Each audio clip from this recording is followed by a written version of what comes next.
Hey guys, Sheldon here and welcome back.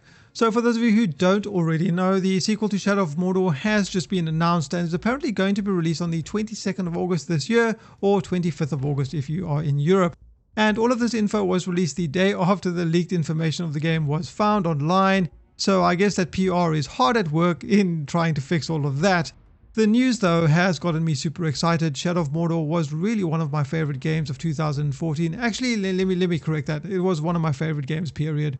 The Nemesis system was great and created some really memorable moments and encounters with the Uruk-hai.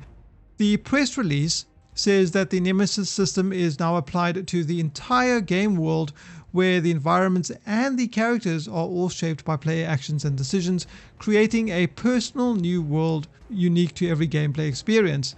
And Warner Bros. Continue, and I quote, "Middle-earth Shadow of War expands this innovation with the introduction of followers who bring about entirely new stories of loyalty, betrayal, and revenge. The Nemesis system is also expanded to create a unique personal world through Nemesis fortresses, which allows players to utilize different strategies to conquer dynamic strongholds and create personalized worlds with their unique orc army." So yeah, that really sounds interesting. I'm glad that they've chosen to expand on the Nemesis system, because that really was the best part and the strongest point in the original game. Now, Shadow of War is focused on a new ring of power. You are apparently going to be battling more deadly enemies, including Sauron and his Nazgul. There'll be epic heroes and villains, and even a whole new cast of characters. Of course, there's going to be an entirely new story as well. And for those of you who haven't yet watched the trailer, I'm going to leave a link in the description box below. The Balrog makes an appearance as well. So yeah, that's a thing. That is a thing. You shall not pass. At any rate, they've also said that there are going to be more iconic locations in the new game, and that there's going to be a gameplay reveal on the 8th of March. So yeah, I can't wait to see the actual gameplay.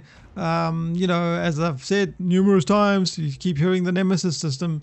It was the best part of the original game, but that's not to say that the other parts of the game weren't good. The combat in the original game, I think, was pretty awesome, just as well as Batman Arkham Knight, in my personal opinion.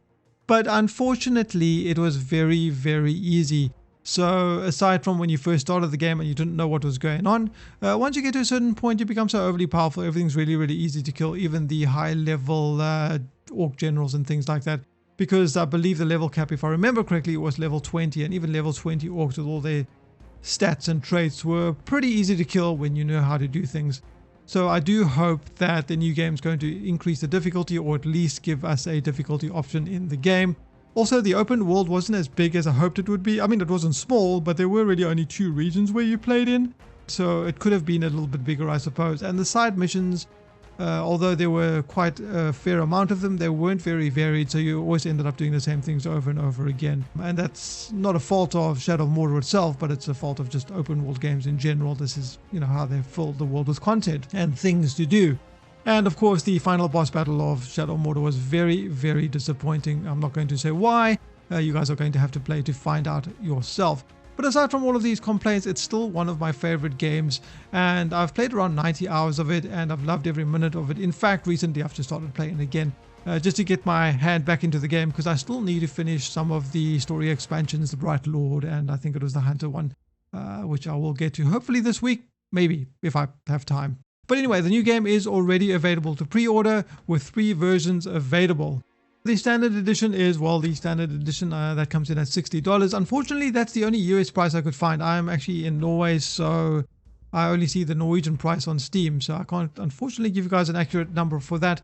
But the silver edition, and then you've got the gold edition, which is sitting around $100, I believe. That's not really more expensive than any other base game plus season pass. Division, Ghost Recon Wildlands, in fact, Battlefield comes in at $110 with the season pass. So this isn't out of the norm that the gold edition is going to cost you about $100. The content included here, you get for the silver edition at least, the Slaughter Tribe Nemesis expansion, the Outlaw Tribe Nemesis expansion, the Silver War Chest, and that is about it. And then for the gold edition, you have also the Slaughter Tribe Nemesis expansion, the Outlaw Tribe Nemesis expansion, and then the Blade of Gadriel story expansion and the Desolation of Mordor story expansion. Now these are obviously included in season pass. A gold war chest, because I believe there is microtransactions in the game. I don't even know how to feel about that because every game nowadays seems to have microtransactions. I don't like microtransactions, but as long as they're cosmetic and don't affect the actual core gameplay experience, you know, what can one say about that? Yeah, so I'd imagine you can't buy the season pass separately if you just buy the standard edition. So I don't know if these Nemesis tribe expansions are included in that. I guess we'll have to wait and see. And you might be asking, what are these Nemesis tribes expansions? Well, according to Steam, the Nemesis expansion include a new orc tribe featuring new enemies, followers, missions, abilities, weapons, fortresses, and wilderness updates, as well as a mythic gear set. So I guess it remains to be seen what all of those are. And then of course the story expansions introduce a new campaign, playable characters and abilities, side missions, enemies, and a whole lot more. But wait, there's more. Yeah, but this isn't new, I suppose, for any game that comes out nowadays. Before I conclude this video though, I do want to say this. As much as I love Shadow of Mordor and as excited as I am about Shadow of War, do not pre-order, guys. Just don't. Don't fall for it. Don't do it. Wait for the reviews, wait for more information and performance and things like that. As much as you may trust the developers, just remember what happened with Arkham Knight, Dishonored 2, XCOM 2, all of which had reputable developers who made great PC versions for those respective games' originals. And all the sequels had performance problems, so tread cautiously, guys, as excited as you may be. And also, of course, the microtransactions, I don't know how they're going to work or what they're going to do. It's not very clear at this stage. But anyway, guys, I think that wraps up this video. I don't think I have anything else to say at this point, at least, about Shadow of War. If there is new news and it's video worthy, I'll make another video about that. And normally I don't make news videos, kind of, really not, but this game has me pretty excited, so I thought I would do that anyway. So if you have any questions, you can leave them in the comments section below. Hope you guys enjoyed the video. Like, dislike, share, subscribe, you know, all the usual stuff. I've been Charlie. I'll see you guys next time.